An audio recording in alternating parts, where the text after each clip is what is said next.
মহান বিজয় দিবস উপলক্ষে পটুয়াখালীর গলাচিপা উপজেলায় আগাম প্রস্তুতি শুরু হয়েছে।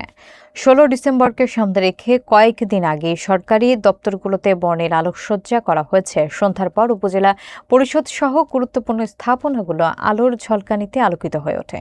এই আলোকসজ্জায় পুরো গলাচিপা শহরে উৎসবমুখর পরিবেশ সৃষ্টি হয়েছে। পলাশ হালদারের প্রতিবেদনে থাকছে বিস্তারিত। মহান বিজয় দিবসকে সামনে রেখে পটুয়াখালীর গলাচিপা উপজেলায় কয়েকদিন আগে থেকেই উৎসবমুখর পরিবেশ লক্ষ্য করা যাচ্ছে। ১৬ ডিসেম্বর উপলক্ষে উপজেলা প্রশাসনের উদ্যোগে প্রায় ৪ থেকে ৫ দিন আগে বিভিন্ন সরকারি দপ্তরের ভবনে বর্ণিল আলোকসজ্জা করা হয়েছে।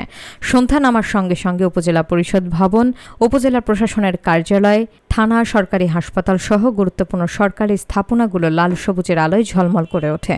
এই আলোকসজ্জা মহান মুক্তিযুদ্ধের গৌরবগাথা এবং বিজয়ের আনন্দকে নতুন করে স্মরণ করিয়ে দিচ্ছে বলে মনে করছেন স্থানীয়রা।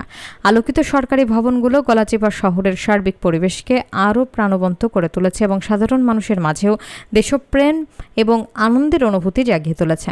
উপজেলা প্রশাসন সূত্রে জানা গেছে, মহান বিজয় দিবসকে যথাযোগ্য মর্যাদায় উদযাপনের অংশ হিসেবেই আগাম এসব প্রস্তুতি নেওয়া হয়েছে।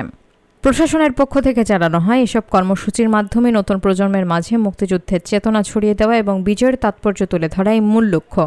দিবসটি উপলক্ষে শহীদদের প্রতি গভীর শ্রদ্ধা জানাতে স্মৃতিসৌধ ও শহীদ মিনারে পুষ্পস্তবক অর্পণ, জাতীয় পতাকা উত্তোলন, আলোচনা সভা, দোয়া মাহফিল এবং সাংস্কৃতিক অনুষ্ঠানের আয়োজন করা হবে।